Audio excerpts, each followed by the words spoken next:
आपको गुस्सा आने लगता है, आप घबराहट में घिर जाते हो, हाथ में कँपकँपी, फिर पसीना and all those things, these are nothing but your mental manifestations. आज के जो हमारे युवा है वो इतने अकेले हो गए हैं कि ना तो उनके साथ उनका पेयर ग्रुप साथ देता है, ना उनको पेरेंट्स का साथ मिलता है, ना एक्सटेंडेड फैमिली कोई है, तो वो बच्चा जाए तो जाए कहाँ।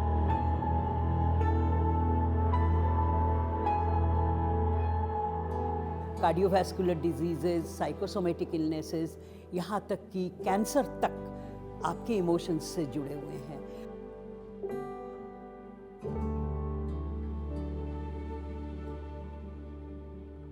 नींद में खलल पड़ जाती है, आपके खान पान में खलल पड़ जाती है और आपके मूड में अचानक इरिटेबिलिटी ज़्यादा बढ़ जाती है, गुस्सा ज़्यादा आने लगता है।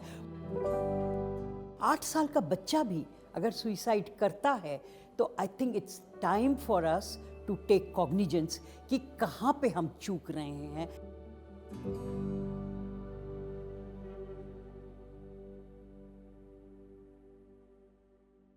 बीते दिनों मशहूर आरजे सिमरन की मौत ने हर किसी को हैरान कर दिया। जब सिर्फ 25 साल की उम्र में उन्होंने आत्महत्या की, तब ना सिर्फ उनके माता पिता बल्कि उनके लाखों फैंस को मानो एक धक्का सा लगा। उधर तुर्की से भी कुछ ऐसा ही मामला सामने आया, जब सिर्फ 26 साल की उम्र में एक फेमस टिकटॉकर कुब्रा आइकुट ने अपनी जान दे दी। नमस्कार, मैं हूँ डिम्पल। स्वागत है आपका CNBC आवाज़ के खास शो सेहत की आवाज़ में। हम बात सिर्फ सिमरन या कुब्रा की नहीं कर रहे हैं। ये मुद्दा उन करोड़ों युवाओं का है जो मन ही मन ना जाने किस कैफियत से गुजर रहे हैं। सिमरन और कुब्रा ने हमें साफ बता दिया है कि इंसान बाहर से चाहे जितना भी खुश नजर आए, हंसता खेलता रहे, लेकिन किसी के मन की बात सिर्फ वही जान सकता है। इसलिए आज के इस स्पेशल एपिसोड में हम बात करेंगे युवाओं की मेंटल हेल्थ पर, और इस पर डिटेल में बात करने के लिए हमारे साथ मौजूद है जानी मानी क्लिनिकल साइकोलॉजिस्ट डॉक्टर जयंती दत्ता। डॉक्टर जयंती, स्वागत है आपका हमारे शो में। Thank you. Doctor Jayanti, WHO ने अपनी एक रिपोर्ट में बताया था कि 15 से 29 साल की उम्र के लोगों में मृत्यु का तीसरा सबसे बड़ा कारण आत्महत्या ही है। और यही मेरा सवाल भी है कि इतनी छोटी उम्र में आखिर कोई आत्महत्या के बारे में सोचता ही क्यों है?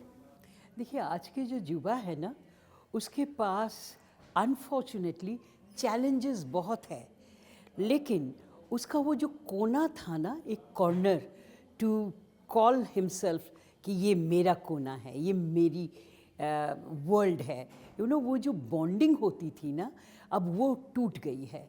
आप देखिए, न्यूक्लियर फैमिली है, बचपन तो हमने गंवा दिया क्योंकि बचपन से ही शुरू हो जाती है कंपटीशन।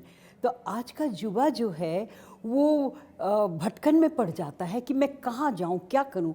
उसके साथ चैलेंजेस इतने हैं, सिक्योरिटी कुछ भी नहीं है और अकेला पड़ गया है। आज के जो हमारे युवा है वो इतने अकेले हो गए हैं कि ना तो उनके साथ उनका पेयर ग्रुप साथ देता है, ना उनको पेरेंट्स का साथ मिलता है, ना एक्सटेंडेड फैमिली कोई है, तो वो बच्चा जाए तो जाए कहाँ। और यूथ, आप जानती हैं कि हार्मोनल चेंजेस होते हैं, आपके अंदरूनी चेंजेस होते हैं, आपकी बॉडी में आपकी चेंजेस होती है।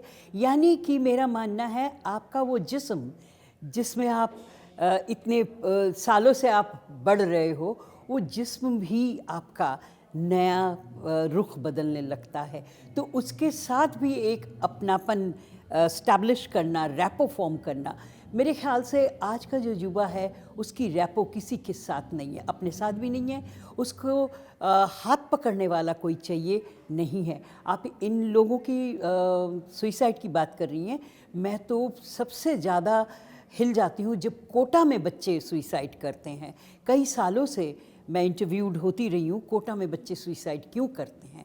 अब आप देखिए, जब बच्चा इतना जूझता है, उसकी हर एक की, हमारी सबकी इंडिविजुअल कैपेसिटी होती है स्ट्रेस टॉलरेंस की, लेकिन स्ट्रेस टॉलरेंस को अगर आप चैलेंज करते जाओ तो वो कैसे, उसकी कोपिंग स्ट्रैटेजीज़ भी लिमिटेड होती हैं, तो बौखला जाता है, अकेला पड़ जाता है, इमोशनली जो बुलडोज़र उसके साथ चलते हैं। देखिए रिश्तों में भी कोई उसको ऐसा कुछ सुकून मिल नहीं पाता है, चाहे वो प्राइमरी रिश्ता हो, चाहे वो सेकेंडरी हो। प्राइमरी यानी कि खून से जो रिश्ता आपका बनता है, जो आप जहाँ पे पैदा होते हैं, आपकी फैमिली में, आपके माता पिता। आज वो नौबत आ गई है कि माता पिता से भी उसको वो सुकून नहीं मिलता है, उसको वो अपनापन नहीं मिलता है। जब आप अपनापन ढूंढते हो, तलाशते हो और आपको वो अपनापन कहीं नहीं दिखता, तो आप वो बौखलाहट में घिर जाते हो। चैलेंजेस, बौखलाहट, सिक्योरिटी नहीं है, तो वो इंसान क्या करे? घबराहट में अपनी जान पे ही अपनी तमाम फ्रस्ट्रेशंस निकाल लेता है। और मेरे ख्याल से जितनी सुइसाइड्स अभी आप देख रहे हैं, शायद हमने पीछे कभी नहीं देखा। 8 साल का बच्चा भी अगर सुइसाइड करता है, तो I think it's time for us to take cognizance कि कहाँ पे हम चूक रहे हैं। क्योंकि अगर आपकी मेंटल हेल्थ ठीक नहीं है, तो सिर्फ सुइसाइड ही नहीं, तमाम जो बीमारियां आप देखते हो, कार्डियोवैस्कुलर डिजीज़ेज़, साइकोसोमेटिक इलनेसेस, यहाँ तक कि कैंसर तक आपके इमोशंस से जुड़े हुए हैं। अगर इमोशनली आप स्टेबल हैं, तो आप किसी भी चीज़ का सामना कर सकते हो। लेकिन अगर इमोशनली आप स्टेबल नहीं हैं, तो आपके जिस्म में ये तमाम चीज़ें, ब्लड प्रेशर, ब्लड शुगर, आप देखिए जो जुवेनाइल डायबिटीज़ है, उसकी भी केसेस इतनी बढ़ गई हैं। ये तमाम चीज़ें जो है, हम बचपन से ही बच्चे को भगाते हैं, नहीं तुमने ये करना है। तो आज का जो यूथ है, उसके तमाम रिश्ते में एक कंज्यूमर आइटम आ गया है, तुम ये कर दो तो मैं। अभी देखिए जितनी सुइसाइड्स हुई हैं, उसमें भी ये रिश्तों में भी ये खामियां आ जाती हैं, तुम ये दे दो मेरे को तब ये। तो माता पिता भी यही कहते हैं, तुम्हारे लिए हम सब करेंगे, लेकिन तुम ये एग्ज़ाम जो है इसको पास कर लो। फिर अब कोटा में जो है इंजीनियरिंग कर दो, मेडिकल कर लो। अब आप देखिए मेडिकल स्टूडेंट्स जो हैं हमारे, आईआईटी के जो स्टूडेंट्स हैं, वो भी अगर सुइसाइड कर रहे हैं, तो कहीं तो हम सामाजिक तौर पे इमोशनली चूक रहे हैं। हम वो एक सिक्योर्ड इमोशनल एटमॉस्फेयर अपनी यूथ को नहीं दे पा रहे हैं, यकीन मानिए। लेकिन यहाँ पे अगर ऑपरच्यून टाइम पे आप थोड़ा सा उनको इमोशनल सपोर्ट दे दो, तो ये जूझ सकते हैं। और ये यहाँ पे हम लोग as professionals we give crisis intervention. लेकिन अनफॉर्चुनेटली अभी भी अगर आप साइकोलॉजिस्ट के पास जाते हो, लोग पूछते क्यों, आप पागल हो क्या? ज़रूरी नहीं है। अगर आपका स्वस्थ बदन है, फिज़िक आपका स्वस्थ है, आप बीमार हो सकते हो, आप जाते हो फिजिशियन के पास, उसमें कोई टैबू नहीं है। आपका अगर स्वस्थ मन है, आप इंटेलिजेंट हो, तो कहीं कहीं पे आपको चोट लगती है, उस चोट को सराहने के लिए आपको साइकोलॉजिस्ट के पास जाना चाहिए। लेकिन वहाँ पे वो चूक जाते, परिवार वाले ही आपका साथ नहीं देते। क्यों साइकोलॉजिस्ट के पास क्यों जाना है? तुम पागल हो क्या? ज़रूरी नहीं है। इमोशनल चोट अगर है, स्वाभाविक तौर से अगर आप उससे निपटना चाहते हो, you should take the help from the professional psychologist. तो यूथ अपने दिमाग से सुसाइडल थॉट्स को बाहर कैसे निकाले? पहली बात, उनके ऊपर जो दबाव बनता जा रहा है ना, मैं उनसे कहूँगी कि सबसे पहली चीज़, आप अपनी जो डिज़ायर्स हैं, आपकी जो चाह है, उनको प्रायोरिटाइज़ करिए। आप उलझे मत रिश्तों में। ये रिश्तों की जो उलझन है ना, चाहे वो कहीं से भी हो, आपके घर से हो, आपके दोस्तों से हो, ये जानलेवा साबित हो जाती है। तो प्लीज़ मेरी गुजारिश तमाम सुनने वालों से ये होगी कि आप रिश्ते चुन के बनाएं और रिश्तों को निभाने की कोशिश करें। रिश्तों में अगर चैलेंजेस आ रही हैं, तो हट जाइए, पहचानिए कौन सा रिश्ता आपके लिए जानलेवा साबित हो सकता है, और उस रिश्तों को आगे खींचने की ज़रूरत नहीं है। समाज क्या बोलेगा? समाज आपको ज़िंदगी जीने के लिए राह तो बताता नहीं है, तो आप क्यों उसकी परवाह करें? फर्स्ट एंड फॉरमोस्ट थिंग, अपने को नर्चर करना चाहिए, अपनी इमोशंस को नर्चर करना चाहिए। आपको क्या पसंद है वो चीज़ करिए। आप जैसे कोई हॉबी हो, म्यूज़िक हो, या कोई आपका पीयर ग्रुप हो जिनके साथ आपको बैठना अच्छा लगता है। ये बहकावे में भी पीयर ग्रुप ही खींच लेती है कई दफ़े, यू नो, कि अगर कोई गलत राह पे चल रहा है, वो चाहता है कि आप भी घसीटे जाओ। तो you have to take your caution. एहतियात बरतनी चाहिए आपको कि ये कौन से दोस्त हैं आपको जो भटकन में खींचने की कोशिश करते हैं, उनसे आपको दूरी बनानी चाहिए। If you nurture your self, you recognise कि मुझे ये चीज़ें करनी है। कई दफ़े मैंने देखा है कि एक लाइन में चलते चलते अचानक जो यंगस्टर है उसे लगता है नहीं, वो मेरा दोस्त जो कर रहा है वो ज़्यादा अच्छा है, तो ये चीज़ आपके लिए प्रेशर बन जाती है। ऐसा मत करिए, आप चुनिए, इत्मीनान से चुनिए, एडवाइस लीजिए, प्रोफेशनल गाइडेंस लीजिए और फिर उसके मुताबिक अपनी कैरियर को चूज़ करिए। और ये जो चीज़ है, जब आपको पता चलता है कि नहीं मेरे बस की नहीं है ये चीज़, तो आप घबराइए मत। इतने सारे दरवाजे हैं, इतने सारे कैरियर अपॉर्चुनिटीज़ है। ज़रूरी थोड़ी है आपने डॉक्टर ही बनना है, आपने इंजीनियर ही बनना है। आज तो इतनी सारी कैरियर अपॉर्चुनिटीज़ है, कोई सा भी चुन लीजिए जहाँ आपका दिल लगे। दिल ना लगे, एप्टीट्यूड नहीं है, मत जाइए। किसी के प्रेशर में आके कोई भी प्रोफेशन आपको चुनना नहीं चाहिए। डॉक्टर जयंती, हमारी सोसाइटी में गलती कहाँ हो रही है? क्यों आत्महत्या के केस इतने बढ़ रहे हैं और वो भी यंगर जनरेशन में? देखिए, हमारी डिमांड्स यंगर जनरेशन से बढ़ती जा रही है। आप स्कूली एज में ही देखो, 5वीं से बच्चा जो है उसको ग्रूमिंग करना शुरू करते हैं। आईआईटी में जाना है, मेडिकल में जाना है। मैं जानती हूँ पब्लिक स्कूल्स हैं दिल्ली में, ऐसे नामी धामी पब्लिक स्कूल्स, जहाँ हमारे बच्चों को, प्राइमरी सेक्शन के बच्चों को 6 घंटे की नींद नहीं मिलती। 7 घंटे की नींद तो भूल जाइए, क्योंकि प्रेशर इतना है, होमवर्क इतना है, कंपटीशन इतना है। तो अगर शुरुआती दौर से आप इतना कंपटीशन दोगे तो क्या करेगा बच्चा? और आगे जाके 12th के बाद अचानक उसको ऐसे मोड़ पे हम खड़े कर देते हैं कि तुम कुछ कर दिखाओ अभी, नहीं तो आसमान नीचे आ जाएगा, धरती फट जाएगी। पेरेंट्स का जो रवैया है, मेरे ख्याल से ये बहुत गलत है। उसको एक नेचर के साथ जुड़ने नहीं देते हैं, उसकी जो ख्वाहिशें हैं उसको पनपने नहीं देते हैं। भाग दौड़ की ज़िंदगी में धकेल दिया जाता है आज का बच्चा। तो जब तक वो यूथ के कॉरिडोर पे पहुंचता है, उसके सामने इतने तूफ़ान खड़े होते हैं कि वो किससे जूझे, किससे मदद मांगे, उसको नहीं पता। तो जो अपने हैं वो भी पराये लगते हैं। तभी आप देखते हैं कि वायलेंस जो है इंटीमेट रिलेशनशिप में, पेरेंटल रिलेशनशिप में, हस्बैंड वाइफ में, मदर चाइल्ड में, इट्स वेरी वेरी स्कैरी। जहाँ पे एक बच्चा, 11वीं का बच्चा अगर अपनी माँ को जान से मार सकता है, तो it's something definitely going wrong in our society and you have to recognise it. ये जो अर्ली साइंस हैं वो दिख जाते हैं। अगर आप जागरूक पेरेंट्स हैं, जागरूक टीचर हैं, तो आपको ये दिख जाता है कि ये बच्चा जो है हटके है, ये यूथ जो है हमारा ये हटके है। तो इस दौर से जब बच्चा गुजरता है, इस दौर से जब हमारे यंगस्टर्स गुजरते हैं, उस टाइम आपको उनका हाथ थाम लेना चाहिए। आपको बताना चाहिए कि हाँ हम हैं। अभी मेरी एक बच्ची, एक स्टूडेंट है 3rd ईयर की, वो इस दौर से गुजर रही है क्योंकि उसके पेरेंट्स असम से हैं, वो डिमांड कुछ और कर रहे हैं। बच्ची जूझ रही है, फर्स्ट टाइम हॉस्टल में रह रही है, तो उसको यहाँ का माहौल अच्छा नहीं लग रहा, तो she is gone into depression, she is on anti depressions. लेकिन उसके बावजूद वो संभाल नहीं पा रही है अपने आप को। So I am holding her hand, let's see, I hope I am able to get her out of this. ये एक दौर होता है, इस फेज से आप आराम से निकल सकते हो, बशर्ते आपको टाइमली मदद मिल जाए। कई मामले ऐसे भी आए हैं जहां कहा गया है कि सामने वाले को आत्महत्या के लिए उकसाया जा रहा था, इसलिए इसने अपनी जान दे दी। मान ले अगर कोई उकसा भी रहा था, तो भी उस समय इंसान सही और गलत की पहचान क्यों नहीं कर पाता? देखिए, ऐसे लोग बहुत हैं जो आपके जान की बाजी लगवाने में बहुत होशियार होते हैं और ढकेलते हैं कि हाँ आप सुइसाइड कर लो। आप क्यों नहीं करते हो सुइसाइड?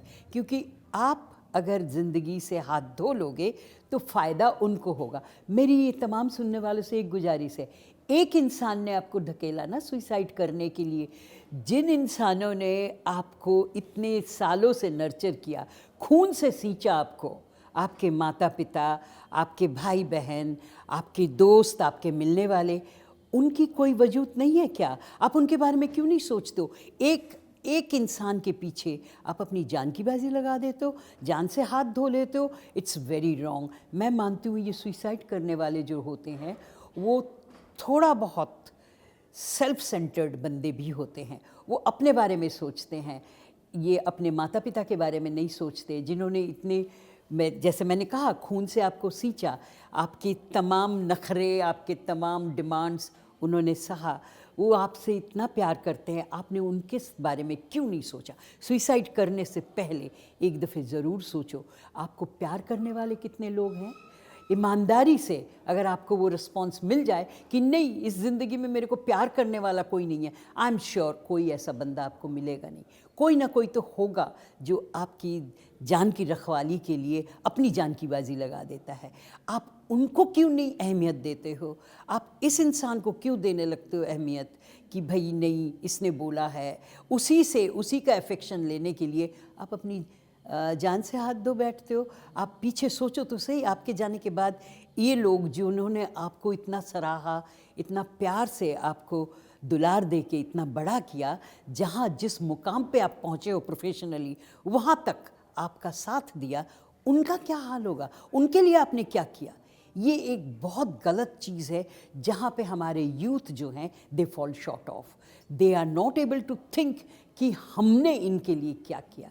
अगर आप सोचोगे, ये ना बहुत सेल्फ सेंटर्ड इंसान बनते चले जा रहे हैं और डिमांड और सप्लाई का रिश्ता बनता जा रहा है, जो भी है इनका रिश्ता, उसमें मेरे को ये दो तो ठीक है, नहीं दोगे तो ठीक है, कुछ भी हो जाए तुम्हारे साथ। This is very unfortunate, and this is not only unfortunate for the people who are doing it, it has an impact for the coming generation also।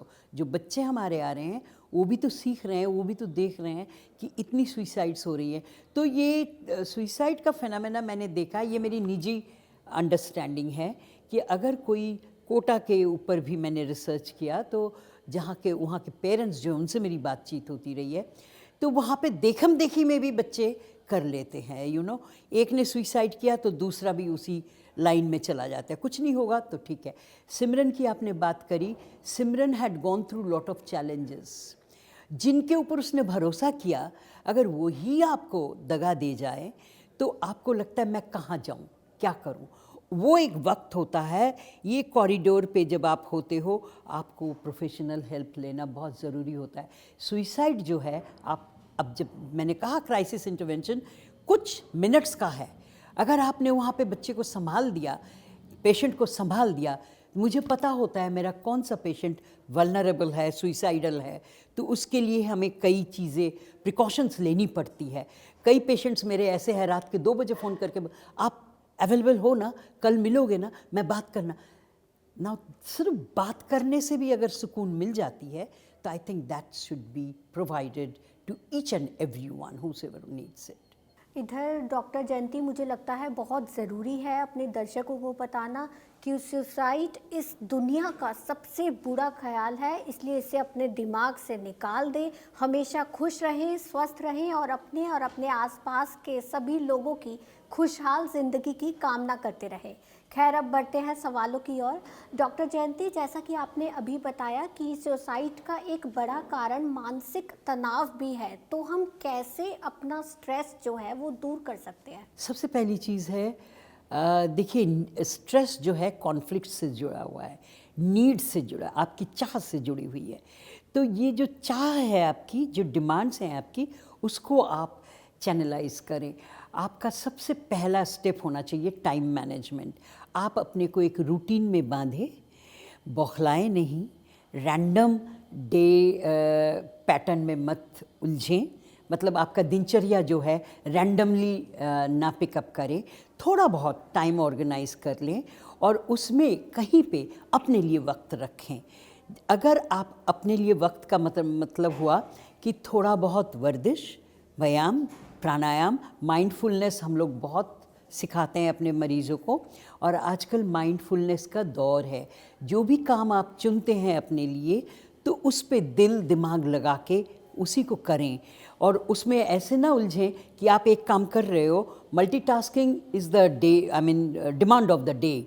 Multitasking हम सबको करनी पड़ती है, लेकिन उसमें भी चुन लें कि अपने लिए कौन सा वक्त है, और वो कम से कम 24 घंटे में आधा घंटा 15 मिनट अपने साथ अपने लिए रखिए। जो चीज़ आप पसंद करती हैं वो करें, और उसमें कोई भागीदार हो ना हो ज़रूरी नहीं है। उसमें आपके जो प्राणायाम का मैंने ज़िक्र किया, कुछ आसन्स हैं वो करें। मैं देखती हूँ आजकल morning walk, evening walk youngsters हमारे जाते हैं, लेकिन कान में वो लगा के दोस्तों के साथ, ये मॉर्निंग वॉक इवनिंग वॉक नहीं है। मैं इसको नहीं कहती कि ये वॉक है। क्यों? क्योंकि आप दोस्तों के साथ जा रहे हो तो उनकी भी सुन रहे हो, अपनी भी सुना रहे हो। That's not the thing which I am asking you to do. What you should do, you go out into the nature. अभी ठंड में बरसात हो रही थी दिल्ली में सुबह। मैं चाहती हूँ कि जो मेरे यंगस्टर्स हैं वो थोड़ी सी इस ठंड का मज़ा भी तो लें, बाहर निकले, 10 मिनट 15 मिनट देखें नेचर में क्या हो रहा है क्या नहीं हो रहा है। नेचर से जुड़ने का एक बहुत काइंड ऑफ एडवांटेजेस रिलीफ मिलती है, सुकून मिलती है आपको। वो करें, शेड्यूलिंग करें, अपना टाइम मैनेजमेंट करें, और रिश्तों का जैसे मैंने कहा चुन के रिश्ते बनाएं।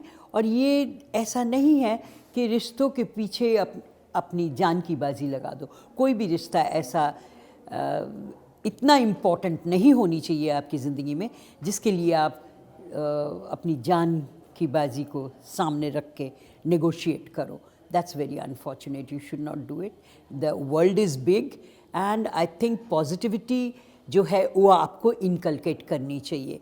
ज़रूरी नहीं है हर लोगों में आप सिर्फ नेगेटिव चीज़ें ढूंढें। अगर आप लोगों में नेगेटिव चीज़ें ढूंढते रहोगे तो इसका असर आपके ऊपर पड़ता है। आपके जो हार्मोन्स हैं वो देखिए, वो आप गुस्सा करते हो, किसी को डांटते हो, गाली देते हो, सबसे ज़्यादा खतरा आप अपनी ज़िंदगी के लिए करते हो, क्योंकि आपकी होम्योस्टैटिक बैलेंस जो है वो गड़बड़ाने लगती है, आपके हार्मोन्स गड़बड़ाने लगते हैं।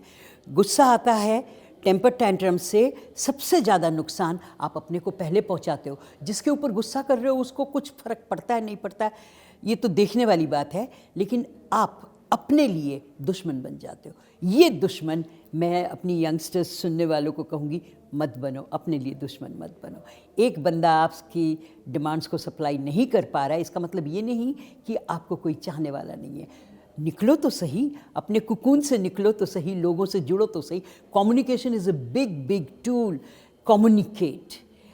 आज हमारे बीच में से शायद हम श्रद्धा को या नेकी को न खोते अगर वो कम्युनिकेशन बरकरार रख पाते हैं। भरोसा हट गया तो कम्युनिकेशन बंद कर दिया तो जान गंवानी पड़ गई।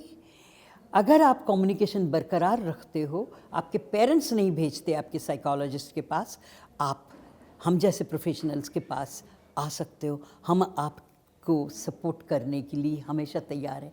हम आपकी जो परेशानियाँ हैं उसको सुनने के लिए तैयार है। जब आप अपनी परेशानियाँ किसी से शेयर करते हो तो आपका जो स्ट्रेस कंपोनेंट है वो अपने आप धीरे होने लगता है, लोअर होने लगता है। बात जब मानसिक तनाव की आती है तो दो टर्म्स डिप्रेशन और एंजाइटी सबसे ज़्यादा सुनने को मिलता है। तो ये डिप्रेशन और एंजाइटी आखिर है क्या?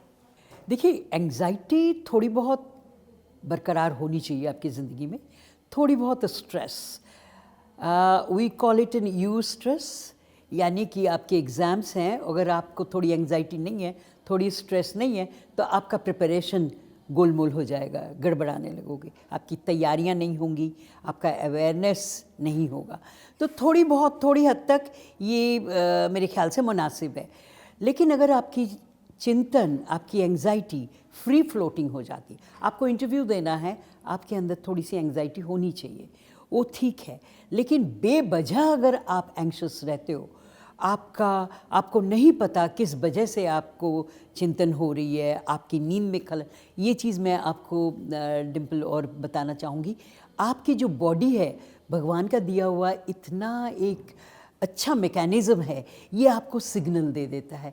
3 सिग्नल्स आपको अगर मिलते हैं, आपकी नींद में खलल पड़ जाती है, आपके खान पान में खलल पड़ जाती है, और आपके मूड में अचानक इरिटेबिलिटी ज़्यादा बढ़ जाती है, गुस्सा ज़्यादा आने लगता है, भूख या तो लगती नहीं है या बहुत ज़्यादा खाने लग जाते हो, नींद या तो बहुत सोने लगते हो या नींद आती नहीं है। ये 3 सिग्नल्स अगर आपकी ज़िंदगी में है और आपको दिखता है तो प्लीज़ हॉल्ट, टेक हेल्प, क्योंकि ऊपर वाले ने आपकी बॉडी में ऐसी मैकेनिज़म्स दी हैं जो ये 3 चीज़ें आपको धीरे धीरे सिग्नल्स देती हैं कि आपकी बॉडी अब नहीं झेल पा रही है आपके स्ट्रेस से। तो please take cognizance of these signals and take the professional help. I am sure you will be able to come out of your turmoil.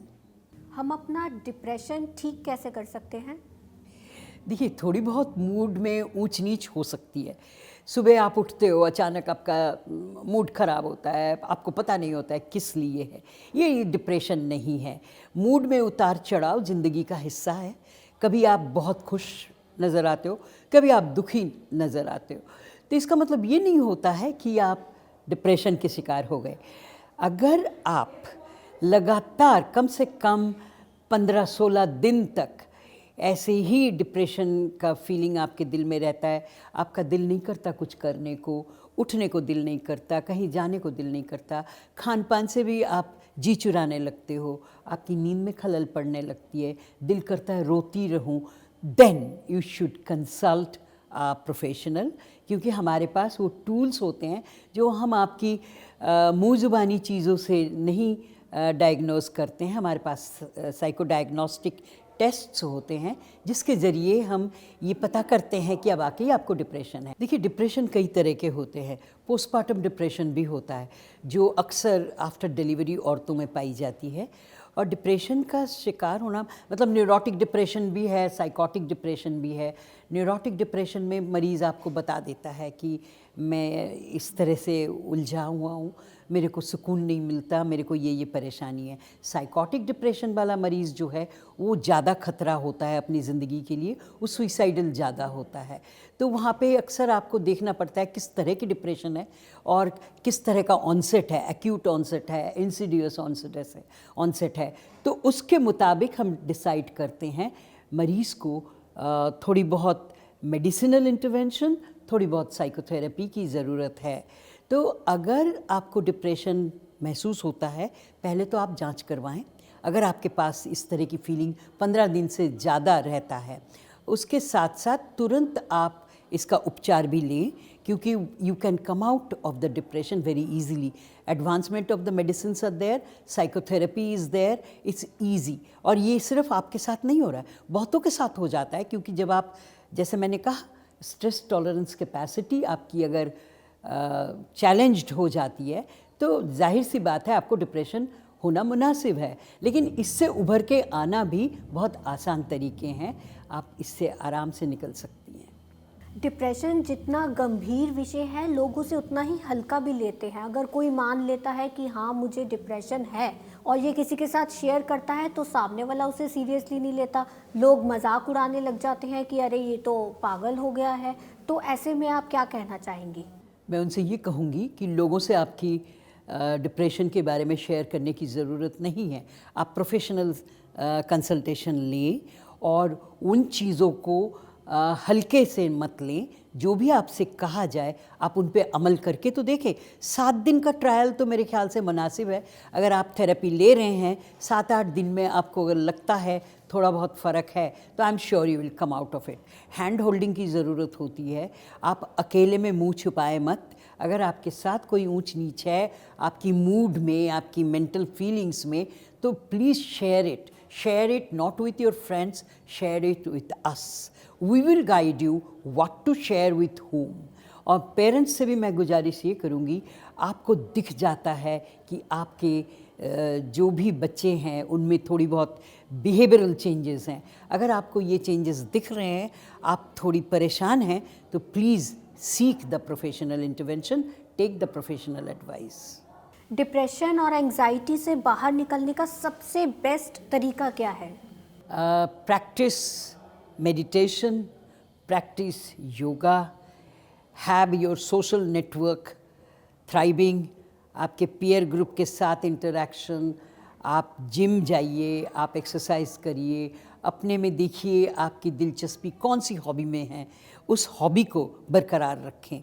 अगर आप, जैसे मैंने पहले भी कहा, अपने लिए थोड़ा सा वक्त निकालिए, आपको जो पसंद है वो चीज़ करिए। अक्सर मैं देखती हूँ, अगर किसी से पूछो आप कि आपका पसंदीदा चीज़ क्या है, हमारे जो यंगस्टर्स जो मुझे सुनते हैं, जहाँ मैं एड्रेस करने के लिए फॉर्मली इनवाइटेड होती हूँ, तो घबराहट होती है उनको, क्या बोले हमारा पसंदीदा चीज़। We love parting, parting is one aspect, लेकिन अपने साथ अपने को टटोलो, sit back with your self and find out what you really like.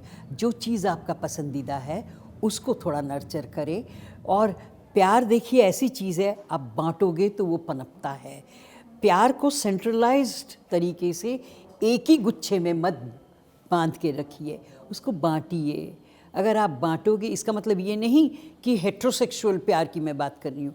प्यार, love is a very big kind of A quantum, और उसके लिए आपको ये ज़रूरी नहीं है एक फीमेल का ही होना है या एक मेल का ही होना है। बच्चे भी हो सकते हैं, बूढ़े भी हो सकते हैं, नेचर भी हो सकता है, आपके पेट्स भी हो सकते हैं।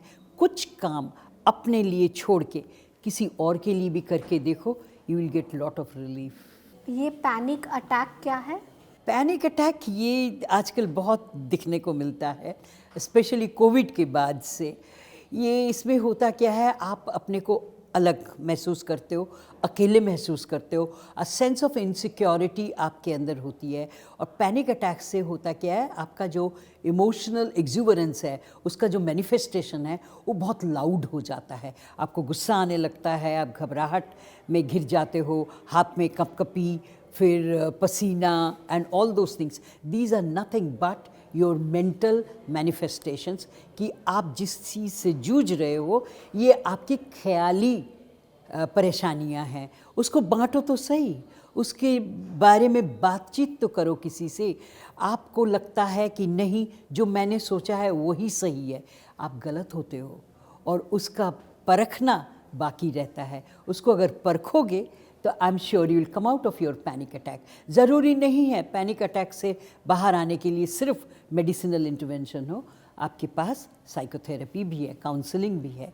और काउंसलिंग के लिए मैं आगाह करना चाहूँगी, हर एक के पास काउंसलिंग का जज्बा नहीं होता है। आप पहले परख लें। आपकी अगर कार्डियोलॉजी की प्रॉब्लम है तो आप कार्डियोलॉजिस्ट के पास जाते हो, न्यूरोलॉजी की प्रॉब्लम है तो आप न्यूरोलॉजिस्ट के पास जाते हो। अगर आपको पैनिक अटैक आता है, आप किससे लोगे काउंसलिंग, किससे लोगे साइकोथेरेपी, परख लेना बहुत ज़रूरी है। Go to the right professionals. आजकल युवाओं को हार बिल्कुल बर्दाश्त नहीं होती है। एक छोटी सी बात का भी उनके दिमाग पर गहरा असर पड़ जाता है, तो उनके लिए आप क्या सलाह देना चाहेंगी? देखिए, ये तब होता है जब वो अकेले पड़ जाते हैं और उनको लगता है नहीं यही पैरामीटर है, अगर मैं ये नहीं कर पा रहा हूँ तो आई एम ए फेलियर। अभी मैंने आपसे कोटा के लिए ज़िक्र किया, हाल ही में जो मेरा इंटरव्यू गया है इस साल के हादसे के बाद, तो मैंने उनसे यही कहा, जिन बच्चों ने सुइसाइड करी, क्या उन्होंने पहला जो मेजर एग्ज़ाम है, मेन एग्ज़ाम है, उसके बाद करी? नहीं। उनसे ये कहा गया तुम्हारे में वो काबिलियत ही नहीं है, तुम कर नहीं सकते, तुम डॉक्टर कभी बन नहीं सकते। युवा को अगर ये चैलेंज बार बार दिया जाए कि नहीं तुम इनकेपेबल हो, तो उसको तुत्कारना जो है वो बंद होना चाहिए। Recognise the capability. हर इंडिविजुअल के पास खुदा का दिया हुआ कुछ ना कुछ काबिलियत ज़रूर होता है। तराशे उस चीज़ को, रादर दैन उसको ढकेलो भेड़ चाल में, नहीं यही करना है। मैं जब कोटा की बात बार बार कर रही हूँ, मैं ऐसे बच्चों से भी मुखातिब हुई जिन्होंने लैंड, मकान, तमाम चीज़ें बेच दी और बच्चे को बोला नहीं तुम्हें डॉक्टर ही बनना है, तुम जाओ, तुम्हारे लिए जितना भी पैसा लगेगा हम दे देंगे। एक फेलियर, दो failure, they are continuing with the coaching centres. For heaven's sake don't do it. बच्चा आपका है, आपका जिस्म का हिस्सा है, वो पराया माल नहीं है, तो उसको ऐसे ढकेले मत। तराशिए, पहचानिए उसकी काबिलियत क्या है। ज़रूरी नहीं है हर बच्चा इंजीनियर ही बने, हर बच्चा डॉक्टर ही बने, हर बच्चा चार्टर्ड अकाउंटेंट ही बने। बहुत सारी अपॉर्चुनिटीज़ है, खोल दीजिए वो दरवाजे, हाथ पकड़ लीजिए अपने बच्चे का, उसे ढकेलिए मत। चलते चलते डॉक्टर जयंती, एक आखिरी सवाल आपसे पूछूंगी, हम अपने आप को मेंटली स्ट्रॉन्ग कैसे बना सकते हैं? घबराइए मत, घबराना बंद करिए, अपने को पहचानिए और देखिए पीछे मुड़ के मैंने क्या क्या किया है। बहुत सारी ऐसे काम आपने किए हैं जो आपने पहले सोचा नहीं होगा और आपने बखूबी बहुत अच्छे सलीके से कर दिया। स्कूली ज़िंदगी में देखिए कॉलेज लाइफ में देखिए, आपके पड़ोस में देखिए, श्योरली आपने कुछ ना कुछ पॉजिटिव चीज़ें की होंगी, कुछ एन्जॉयमेंट्स आपकी ज़िंदगी में रही होंगी, उनको तराशिए, live those moments, create those moments. I am doing that. At this juncture of my life, I am not worried कि मेरे साथ चलने वाले कौन हैं, मेरे हाथ पकड़ने के लिए कोई है या नहीं. मुझे जो भी मिलते हैं मैं उनके साथ जुड़ जाती हूँ. हाँ, एहतियात तो बरतनी पड़ती है किसके साथ आप जुड़ रहे हो, आपकी सिक्योरिटी खतरे में ना रहे. बाकी एक्सपैंड, आपका नेटवर्क आप एक्सपैंड करिए. अगर आप अपना नेटवर्क एक्सपैंड करेंगी, आप अपने को क्लोज डोर कंपार्टमेंट्स में नहीं रखेंगी, तो ज़िंदगी जीने लायक हो जाती है, बन जाती है. आपके साथ जुड़ने वाले बहुत मिलेंगे आपको, बशर्ते आप अपना हाथ बढ़ाएं तो सही. शुक्रिया डॉक्टर जयंती, हमारे दर्शकों को मेंटली स्ट्रांग बनाने के लिए. I hope they adhere to these small advices. I'm sure they will definitely not be facing the things which you said about mental health के challenges इनके लिए कम हो जाएंगे. फिलहाल के लिए इतना ही. हम फिर लौटेंगे सेहत की आवाज़ के नए एपिसोड के साथ. तब तक के लिए रखें अपना ध्यान और इस वीडियो को करें लाइक, शेयर और कमेंट.